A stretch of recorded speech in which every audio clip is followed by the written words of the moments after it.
I lost my daughter from 14, 15, 16. She started doing drugs. That put her on the path of drug addiction, continued down that path, and eventually killed herself with her addiction. And then if you fast forward, my two grandsons, they both were victims to fentanyl. Why would that happen? Why would that happen to two of my grandchildren? You know, that puts you at some place where you have to figure out, how am I going to survive this? But I don't want to just survive it. I want to survive it and thrive. Welcome to Soul Sisters Get Real, the show that goes deep in who we really are and why we are really here. We're your hosts, Karen from the States. And Eleni from Australia. We've had heartfelt conversations as soul sisters for years, and we're ready to share our truths, stories, and life lessons with you. And to inspire you to connect to your truest essence, which resides deep within your soul. There'll be tears, there'll be laughter, and there'll be no holding back. So sit back, relax, and let's get real about the things that truly matter. Hello, beautiful people. Welcome to another episode of Soul Sisters Get Real. This is your host, Eleni and Karen, and in today's episode, we're going to be talking about gratitude. How do we hold gratitude when something unimaginable has happened to us? With our guest today, her name is Sharon Magyar. She has lost her daughter and her two grandsons to drug addiction. She is the author of a book called Many Shades of Grief, Honoring the Brokenhearted. She's an artist, author, hypnotist, and certified hypnosis instructor who as a mentor shines her golden heart to light the way for her students' expansion and growth. Her art and her writing reach to the core of oneself, and they provide a path to wholeness. Welcome, Sharon Magyar. So good to have you here today. I am so grateful to be here today. Thank you for having me. So tell us about how this all came about. Tell us about your story with your daughter and your grandchildren. Let's go back to that and where you were before you found gratitude. So the before scene. Well, I guess what I want to say is sometimes it's hard to find gratitude when you're down in that deep, dark place where it's hard to see anything except the darkness. And I lost my daughter, at the age of 12. It's like some sort of veil dropped down over her face, and she just, you could see all the light go out of her eyes. And from that point forward, like from 14, 15, 16, she started doing drugs, and then that put her on the path of drug addiction, literally. We've been in and out of a therapist's office, and we had literally tried everything. She ended up marrying, had 4 children, and continued down that path, and eventually killed herself with her addiction. One of the things that we found out through, I always knew that there was something wrong with her, but I had absolutely no idea what it was. It's just a mother's intuition. And in the end, I discovered through some work that, not through the therapist's office, but some hypnosis that I did with her, that she had been gang raped by 4 men at the age of 11.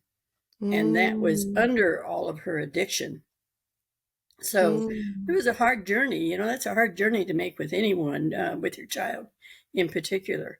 And then if you fast forward, then with my two grandsons, they both were victims to fentanyl. And so that is, those are deaths that are totally unexpected, and they are so young that it's difficult to wrap your head around why would that happen? Why would that happen to 2 of my grandchildren, not just one, but to 2 of them. And so, that puts you at some place where you have to figure out, how am I going to survive this? But I don't want to just survive it. I want to survive it and thrive. Absolutely. And but can we just go back a bit? Because that just seems like a lot of things that happen in that time that we've just fast forwarded through. So at the time that this happened with your daughter, first of all, can you say what drugs it was that she was on? My daughter, Yeah. she always did, at that time, amphetamines, those types of drugs. Okay. But Okay. also, she did a lot of drug seeking through going to the hospital and getting drugs that the hospital would give her. So it was that type of drugs. In her case, it was addiction. I mean, she was literally addicted to drugs. And once they got a hold of her, she never could turn loose of them. And how were you feeling as a mother during this time? This is what I really want to hear. This time, like, I don't have enough words probably to tell you. Sad, frustrated, um, compassion, you know, compassion for what I saw. Worried, of course, worried, knowing at some point, um, just feeling like at some point she could possibly kill herself with her drugs, which she eventually did. So all of those things, a lot of frustration with the medical field, because their way of dealing with it was just turn their eye the other way. I remember one time she was in the hospital and she had sores, and they were from her addiction. And I went to the doctor and I said, "Look, she's addicted to drugs." And he looked at me and proceeded to give her more drugs. And I remember being so angry about that there seemed to be no solution within the medical field whatsoever to that. I think that we have progressed somewhat, but back then you could easily go from hospital to hospital and get whatever drug you wanted. And so for her, she was a nurse, so she was smart enough to be able to get her drugs in multiple ways. Right. And you know what I'm hearing, and I can attest to having a son that also passed away, is the emotions are all over the place. So, like, what are you feeling? Oh my gosh, like you can't even describe it, right? So there's anger. You know, I had the anger for a while around the man that pulled in front of my son that was driving. There's the sadness, the frustration. And then the point that you brought in is the why. The why is a big question that we ask for quite a while before we Yes. find that gratitude. Well, and that seeking of why is really, was in many ways my saving grace, because I needed answers to all this. You know, why does a person go down the road of addiction? That was number one. And really, what is addiction? Why can't people let it go? That was number two. And so I needed answers for that. And I needed answers for how do you survive grief and come out intact? So that was a big question. So that put me on the quest of, what is grief? How does it, how do you work your way through it and come out on the other side intact? yeah. And then to have it repeat, like you said, with your grandchildren, what was going on for you then? Well, here is the interesting thing about that. Of course, over the years, I've learned a lot, and I've learned how, that patterns of behavior can be repeated down generationally. So my daughter actually died from mixing methadone with, at that point, she never drank earlier, but at that point she had picked up drinking the last few years in her life. I believe she mixed methadone with drinking. And so I feel like with her son, it would have been her son. I feel like with her son, what happened, I think that there was a generational thing that was passed forward to him. He died of methadone, the exact same drug. Wow. And mixing it with something else. And so when I look at that and I look at that trauma, so there was unresolved trauma with my daughter that I believe was passed forward to my grandson to play out in some way. So if your trauma is not resolved in one generation, it'll pass forward to further generations. And so I think that that's probably what happened with him. With my other grandson, he was just like many of the young kids today. he thought he actually, I believe, thought he was taking Xanax, and he was given a drug that was a horse tranquilizer with fentanyl in it, and it was enough horse tranquilizer 3 times what a person could. It was instant. His death was instant. Wow. So, And I have to, different circumstances. right, right. And I want to say that I met you at a hypnosis conference many years ago. And when my son Josh passed away, you were such a guiding light for me, and your grace and the way that you would speak about all of this loss in your life. I've always admired you and how you have moved through it. So I want to say thank you for showing up for so many of us that need a mentor, that think to ourselves, how did you do it? And then looking at you as an example. Thank you. I really appreciate that.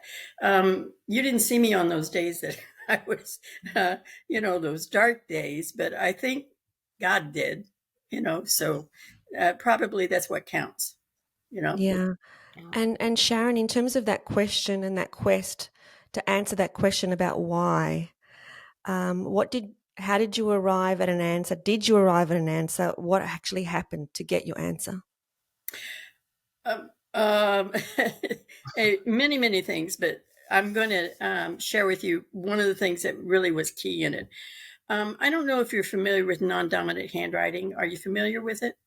Yes. Okay, so But our listeners might not be, so it's best that you give a little explanation. Okay, so non-dominant handwriting is writing with your opposite hand. And the advantages of non-dominant handwriting is it gives the analytical mind out of the way, and it allows the subconscious mind to come in.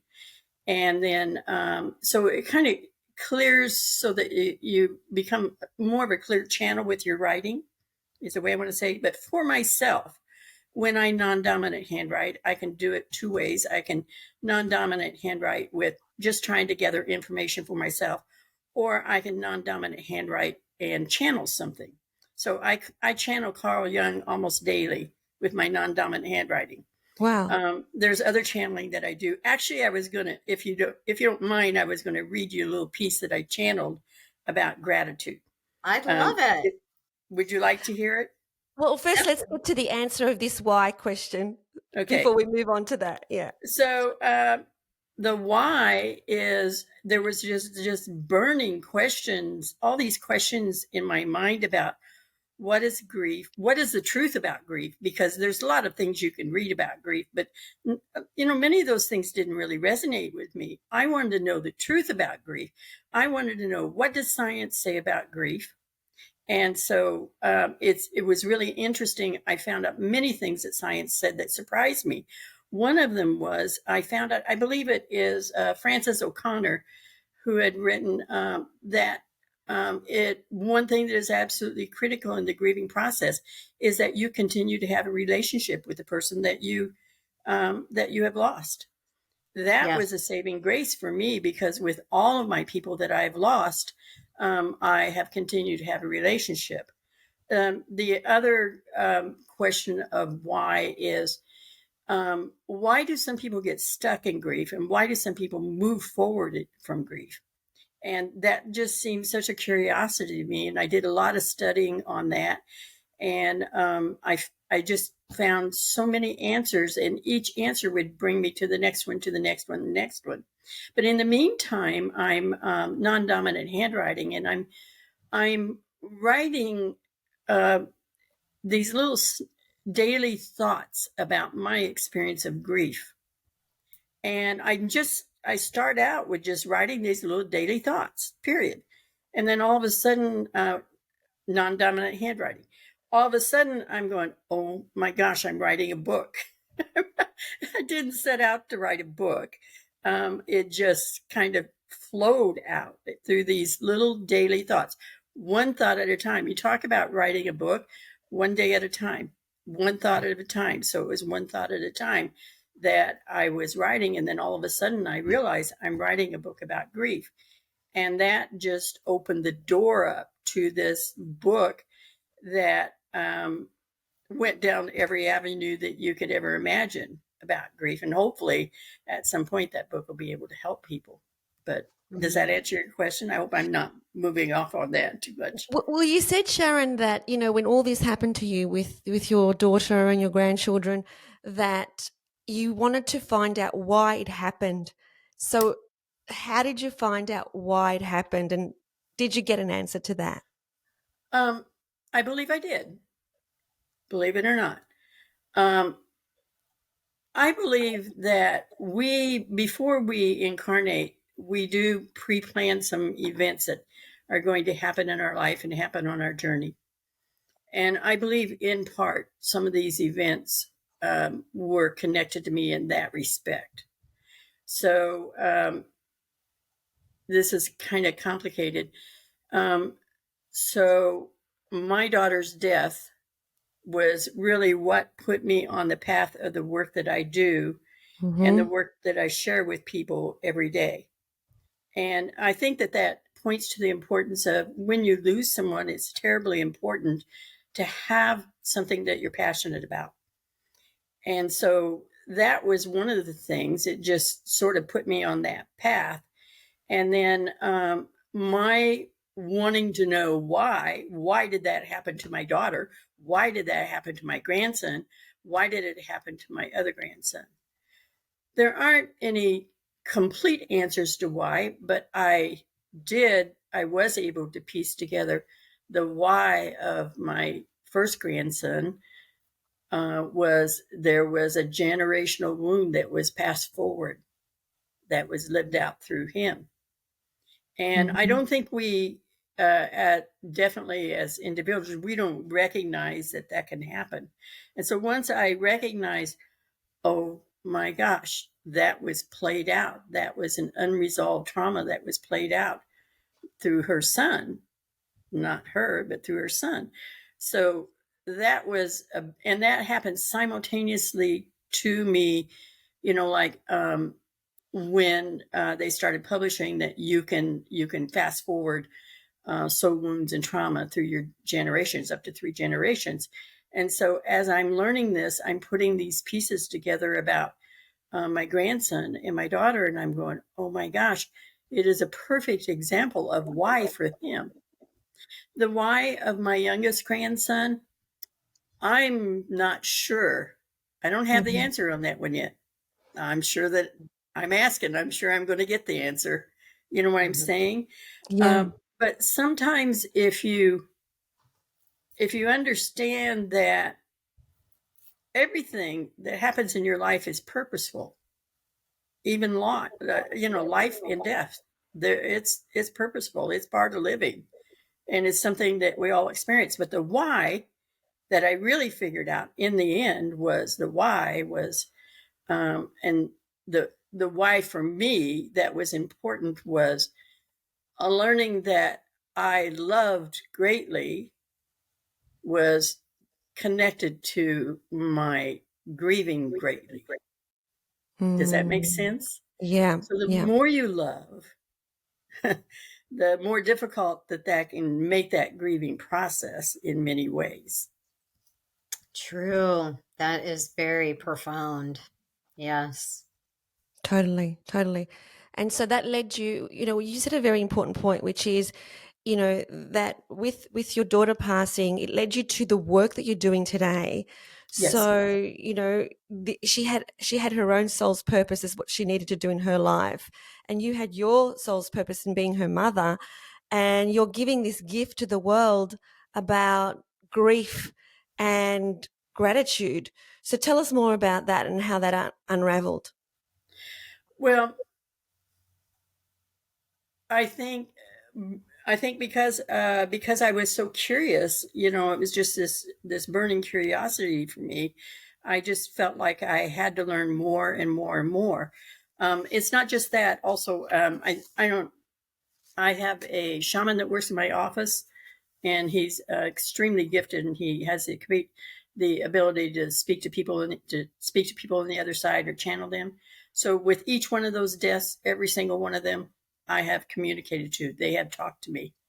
And so having that very big privilege, that's a privilege, has just given me a confidence in a knowing that after death, there's so much more.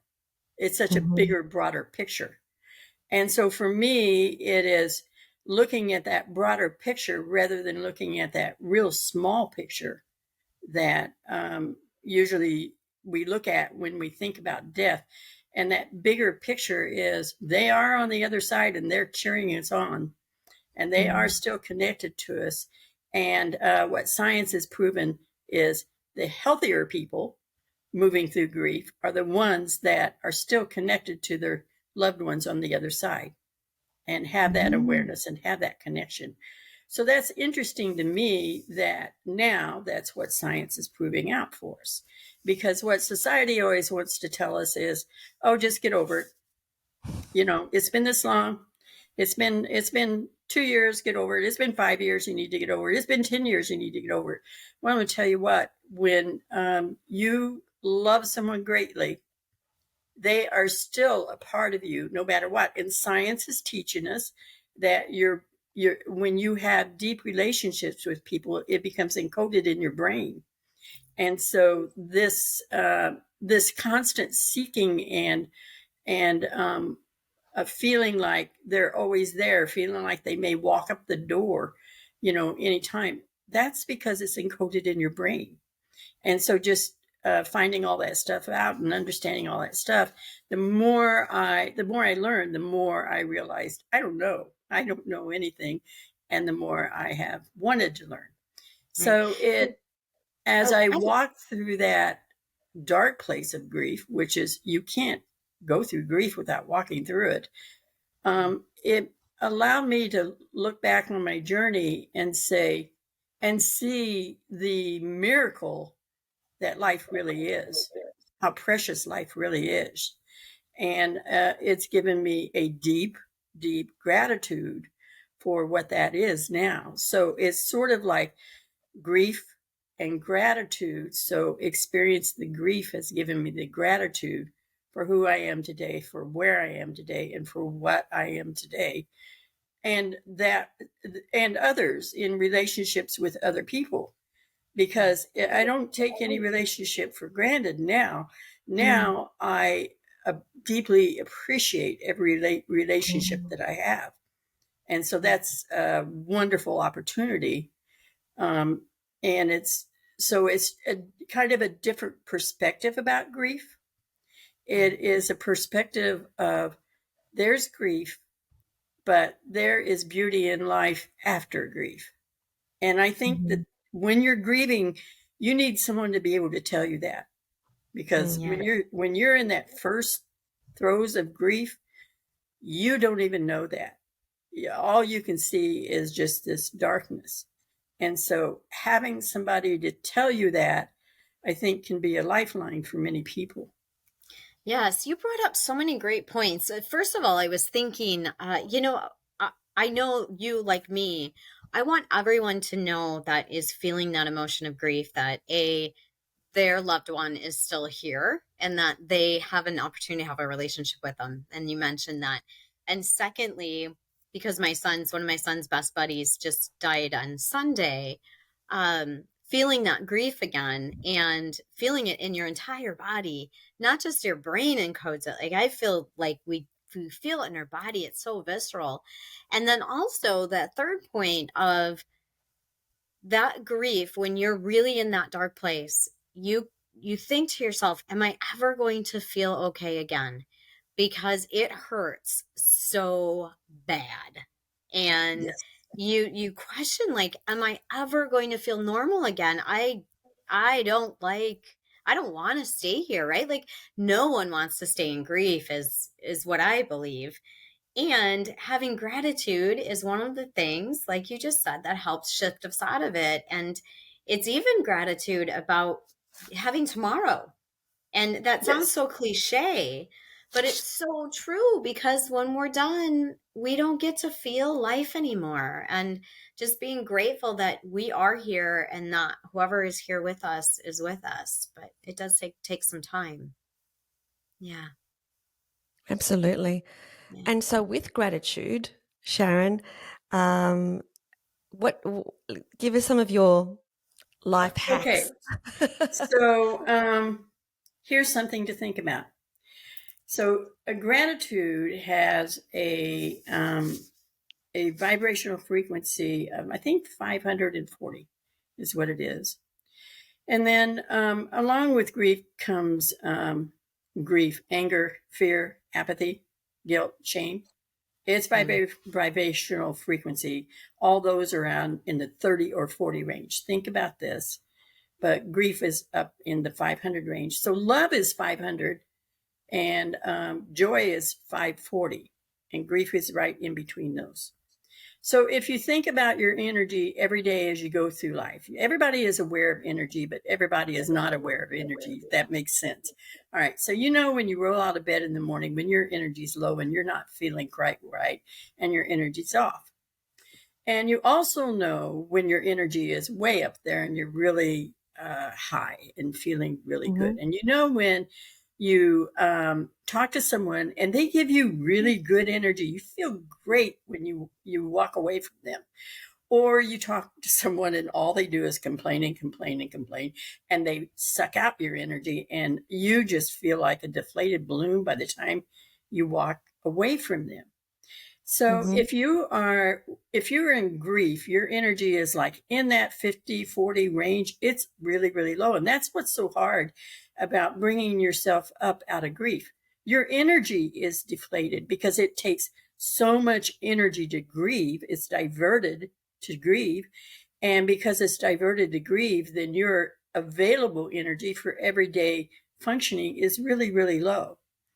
So gratitude is so high up there that you cannot experience two emotions at one time. You can be grateful, and but you can't be grateful and feel shame at the same time. You know what I'm saying? You're either in the vibrational frequency of shame, or you're in the vibrational frequency of gratefulness. So the tricky part is that as you're walking down this grief road, as anyone's walking down a grief road, it doesn't have to be grief if you're just having a particularly sad day. When you focus on those things that you're grateful for, or you have gratitude for, it brings that vibrational frequency up to that 500, that mid 500 level. That's the same as like love and joy. And it pulls you up out of those lower vibrational frequencies. So that's why it's so important. I mean, people say, well, practice gratitude, practice gratitude, practice gratitude. But the reason it's important to practice gratitude is because it's a high frequency emotion. And so it counters those lower frequencies that you can have when you're grieving or sad or whatever might be going on in your life. So that's one of the reasons that's incredibly important for us to have that, to practice that frequency every day. But if you give me a second, I want to read what I channeled this morning. Yes, because please. I think it ties right into it. So this is a channel. Every once in a while, I'll channel the G. I can call him G. So I said, sorry, you channeled the G. Is that what you said? God. I channeled God. Okay. Okay. Wanted to make sure we're on the same page as to who I call him G when I'm writing. Okay. Okay. So I say, what do you want people to know about gratitude? And G says, to have a grateful heart is a higher frequency matching love. When you incarnate, you are open to receiving love, but as a society teaches you, you close your heart to love and gratitude. Have you ever seen a child when they examine a flower or an insect? Their heart is open and they are grateful for the experience. That is gratitude. Now, not just saying I'm grateful, but experiencing it with an open heart. You have to experience it in your heart. I hear your gratitude every day, and when I hear your gratitudes, I can shower you with blessings. Gratitude is a two-way road. I am grateful for your faithfulness. Have an awesome interview today. Aww, that's beautiful. That's lovely. That was my channeling for today.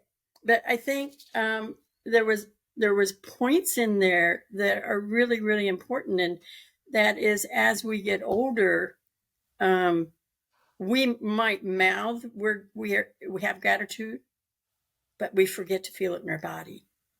And you have to have both. You have to be able to both feel it in your body and say it at the same time. Yeah. Sharon, for those people who are still in that place, that dark place, that very, very dark place, for whatever reason, for whatever circumstances are going on in their lives, how can you help them to find gratitude? Gratitude starts one little thing at a time. It doesn't have to be gratitude for something big. It can be gratitude for something small. So I had another channeling about gratitude, and it pointed out that you should, before you fall asleep at night, you should in your mind go through what you're grateful for that day. And that will set your sleep so that you'll sleep much better. And when you wake up in the morning, you say your gratitude before you put your feet on the floor. And that will set the vibrational frequency for that day. So if you have just one small gratitude that you woke up and you opened your eyes and you said, I'm grateful for this, what you have actually done is brought up your frequency to that 540 range or whatever it is instantly to start your day with. So I think that it's not as hard or not as big as most people think. Most people think, oh, I have to be grateful all day long, blah, blah, blah, blah. You know, it's all this self-talk you get about how hard it is. It is not hard. Everybody, even in that dark place, everybody can find one thing that they're grateful for. So start with one thing. And it may be the same thing every day, but you brought your vibrational frequency up every day, even if it's the same thing every day, even if it's one small thing every day. Hey, we're not looking for big gratitudes. We're just looking for the emotion and the vibrational frequency of gratitude. Yeah, it's interesting you say that, because I used to, ask my clients to keep a gratitude journal, and the little trick was that they couldn't actually put the same three things again. So I used to say 3 things before you go to sleep, but they have to be different things the next day. And where I found the magic is that they would find, because they ran out of the big things, they could no longer be grateful for, they couldn't write, I'm grateful for my house, for my parents, for my children, for my partner, whatever. They had to then find, because it kept going, little things. Yes. And that's where the magic is, like the fact that the sun is shining on my skin, the fact that this beautiful flower, the fact that, I'm looking at this person and they've got this smile, the fact that I'm connecting this way. So I really believe that the magic with gratitude is in the small stuff, is in the little things, because there's magic everywhere. Yes. And then that's when you start stepping into having joy in life. And when you start stepping into having joy in life, then people respond to you, and you respond to people as well. And doors open to you that were closed to you before. And you can step into a place of, so one of the things that's hard about being in a dark place is you disconnect from God, and you disconnect from creativity, period. So when that happens, when you disconnect from creativity, when you disconnect from creativity, that is an important piece that can bring you out of that dark place. So even if when I was in the worst of times, I made some of my best artwork, because it was about the art was about the expressing that loss that I didn't have words for. So but it didn't have to be big, it didn't have to be a lot, it could be just a small piece. So what people kind of get in their head that they have to do big things to make changes. It's not big things, it's little things day after day. So when you make little changes day after day, one day you wake up and you go, Mm. my heart is singing, Yeah. I have to rather than say where you when were. Right, right. I have to say, when my son Josh passed away, I remember saying, and I wrote in my journal, that I could not wake up in the morning and say good morning to my boys, my other boys, and whoever would show up that day for those first couple weeks. That's kind of crazy in and out. I could say morning, but I could not bring myself to say good morning because it Wow. was not good. And I also, though, remember waking up every morning and being thankful for the one thing, and that was that the sun was shining, and that was it. That was all I could muster up for the first couple of weeks, is be grateful the sun is shining and say morning. And that was it. So it is a process, and it's just the little things, right? Yeah. Yeah. Yeah. And you just Yeah. start with the little things. You start with the little things, and then it's like exercising. When you start to exercise, you don't go out and you don't run a mile. You go out and you walk. Let me tell you what, you walk a little bit, and then you add to it, and then you add to it, and then before you know it, you can run a mile. So it's the Right. same thing. You start with a small gratitude, and then add another one to it, and add another one, and then before you know it, your whole life will be changing because you are tuning into a different vibrational frequency. And so a lot of times we're afraid to think about the bad things. Mm. We have a habit to run from the bad things that happen to Mm-hmm. us. Mm-hmm. And that's very common. It's very normal. But in all honesty, my remembering the loss of my daughter and my two grandsons, those are the very things that let me know how precious life actually is now.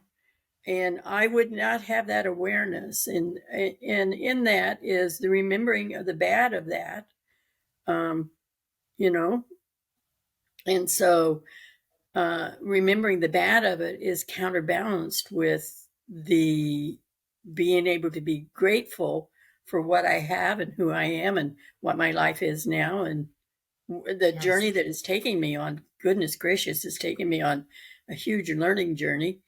And so that makes me feel good. Yeah, that's a really important point, Sharon, because so many people run away from the pain and don't want to feel the pain.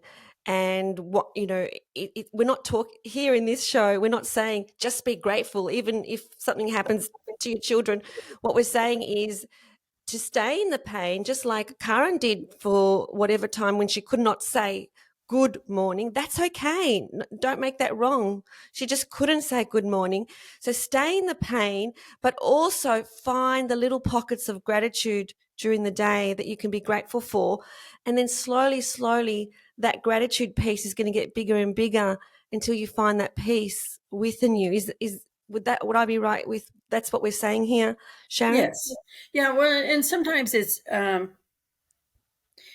I try to teach my clients to kind of take um, a, try to remember to, when they're down in that pain, to observe themselves Mm. and observe themselves in that pain. And if you can observe yourself in that pain, it is a very good way to move yourself through the pain on the other side of it, Yeah. rather than getting just completely demolished by it. So, in observing yourself, like you, Karen, you observed you couldn't say good morning. It was Mm. just morning, you know. Hmm. So being able to observe that, though, gave you the tool to eventually. Do you say good morning now? Oh, absolutely. Yes. Yeah. Yes, So absolutely. it was a tool that allowed you to be able to come to the point where you could actually say good morning, because you had this observation that I can't say good morning. That's not good. That's not bad. It's not about making judgment about where you are. So it is about having acceptance of where you are, because where you are is where you are. I had to accept losing my daughter. I had to accept losing my grandsons. It was very difficult. Losing my daughter was hard, but it was also difficult to lose my grandson, because I had to watch my daughter go through grief. Wow, that's hard. Mhm.